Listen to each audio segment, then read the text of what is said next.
పలక్నామా కాళీమాతక మందిరికి పోతున్నామండి మేము. రండి మీరు కూడా దర్శనం చేసుకుందరు. నేను మా ఫ్రెండ్ వాళ్ళ బిడ్డ కొడుకు పోతున్నాము ఆటోలో.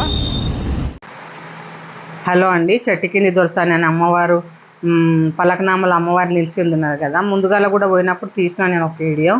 ఇప్పుడు మా ఫ్రెండ్ వాళ్ళ పిల్లలు మేము అందరం కలిసిపోయినాము. ఆమె చూడలేకుండే. నేను ఎప్పుడైనా పోతా వారము. అమాస నాడైతే చాలా పబ్లిక్ ఉంటారు. అమాస, ఆదివారము, మంగళవారం కంపల్సరీ పబ్లిక్ అంటే టూ మచ్ ఉంటారండి. మనం ఖాళీ టైంలో పోయిందే బెస్ట్. ఎందుకంటే పిల్లలకి టెంబడి ఉంటే ఖాళీ టైం పోయిందే బెస్ట్.